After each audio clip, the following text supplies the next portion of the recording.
Welcome back. This lesson is all about the immense power of baby steps. We're going to be looking at some of the science behind why baby steps work so well when it comes to making and sustaining positive changes in your life. Let's dive in.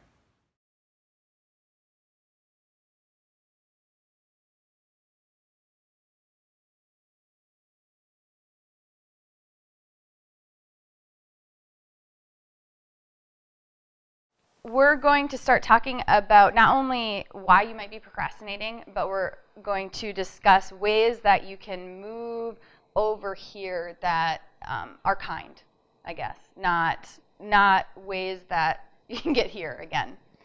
And so we're going to start by discussing a book that you may or may not be aware of called One Small Step Can Change Your Life. So Robert Maurer wrote this book. He's a psychologist, and he studied kaizen, which is a Japanese philosophy. And here he'll explain it to you. He says kaizen and innovation are two major strategies people use to create change. Where innovation demands shocking and radical reform, all kaizen asks is that you take small, comfortable steps towards improvement. So the whole premise behind Robert's philosophy is that when he was studying the brain, he realized that there's a part of our brain called the amygdala that loves to resist change. I don't know if I should say loves to resist change. It just resists change. And the reason for that he gives is that a long time ago, when we were going into like different woods or rainforest or desert, we had to be on high alert because we didn't know what sort of predators were there. And so anytime there was a change, our brain would signal high alert, really make sure everything's okay. And he claims that part of our brain is still active, okay, in our current human biology. So even when you're trying to make a change that's good, sometimes just regardless, because it's a big change, that can activate the amygdala, and it resists.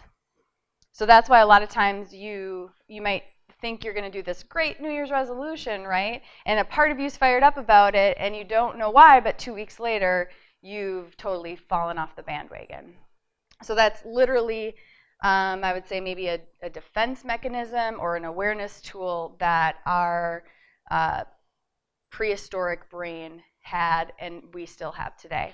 So to the brain, change is change. Doesn't matter if it's if you consider it, your conscious self considers it good or bad. The amygdala just sees change. Okay. So his whole premise of his philosophy and his book and kaizen is kind of simply put, how can you trick your amygdala? Okay. So when innovation isn't working, when big changes aren't working, how can you baby step your way to change instead of leaping your way to change? And so he gives examples. He would say, ask yourself what is an embarrassingly small thing I could do. So not like even what you would consider like a small step, like embarrassingly tiny. So he would often tell people, like, don't say you're going to eat more vegetables.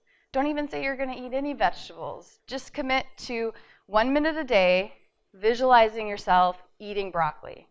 Or 1 minute a day, like being at the grocery store and just like looking at the broccoli. Okay? Now, that's obviously to most of us an embarrassingly small step. It's not like a New Year's resolution. But you should read his case studies of the clients that he's worked with. These small steps add up in really immense ways. Because what they're doing, again, the intention is to trick your amygdala. So instead of resisting change, you're moving forward. So instead of, I'm going to do this, and then you resist it, and then I'm going to do this, and then you resist it, and you spend a week or a year or a lifetime trying to change, and it's never happening, now you're working with how your brain works, and you're slowly moving forward, but it adds up much more quickly than you'd expect. And I think Albert Einstein would agree. He said, compound interest is the 8th wonder of the world. Brian Johnson says, consistency over intensity. Janine Roth says, real change happens bit by bit. It takes great effort to become effortless at anything. There are no quick fixes. Changing long-time patterns and behaviors is a process, not a one-time event. John Wooden, the famous college basketball coach, when you improve a little each day, eventually big things occur. When you improve conditioning a little each day, eventually you have a big improvement in conditioning. Not tomorrow, not the next day, but eventually a big gain is made. Don't look for the big, quick improvement. Seek the small improvement one day at a time. That's the only way it happens. And when it happens, it lasts.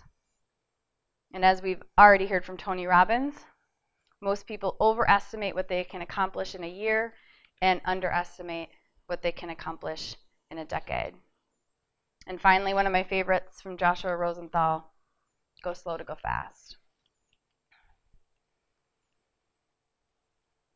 So before we dive into how we can make this shift, not just with baby steps, but with other ways of thinking about engagement that ease us into this, are there any thoughts about the whole idea of the amygdala and the fact that your brain might be resisting change? Does that ring true?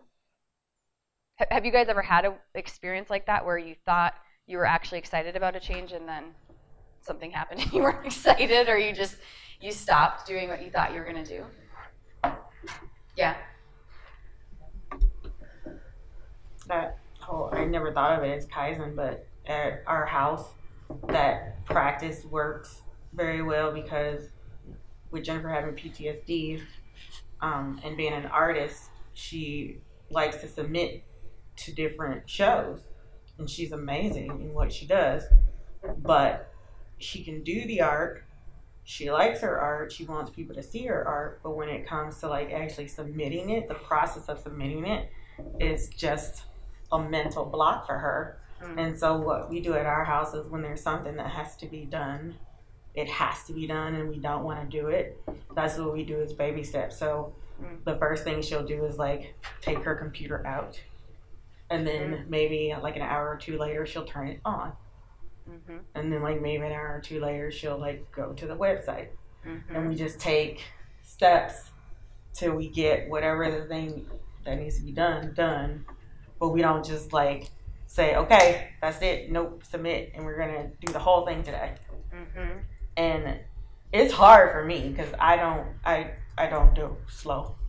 Slow is not me.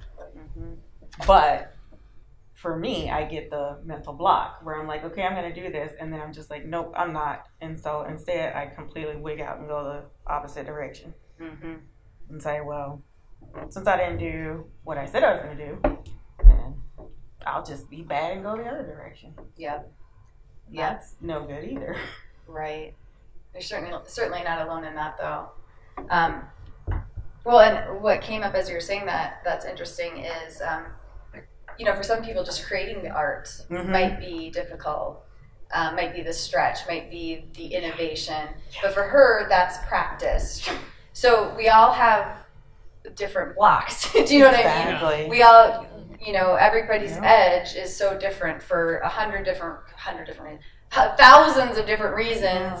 This is my edge and this is your edge. Only you can know when that amygdala fires, or however you want to say it, where you're starting to resist the change instead of move with the change. And the whole point is you're just wanting to do whatever you can to move with the change, even if it's tiny, tiny movement. Because otherwise all you're doing is coming to your edge and then falling back, and then coming to your edge and then falling back. What was that author's name? Robert Maurer. Can put it back for you. M-A-U-R-E-R. What was that? M-A-U-R-E-R. Anything else on that? It's a really tiny book. That's my favorite part. It's literally like so tiny. I have the book with a different cover, but it's so little. I've never thought about it. It's kind of ironic, like one small step. Yeah, that's funny. I wonder if he intended that. It is a really quick one. There you go. After tuning into this lesson, I hope it's easier for you to give yourself permission to take baby steps in the direction of your goals, even if they feel embarrassingly small.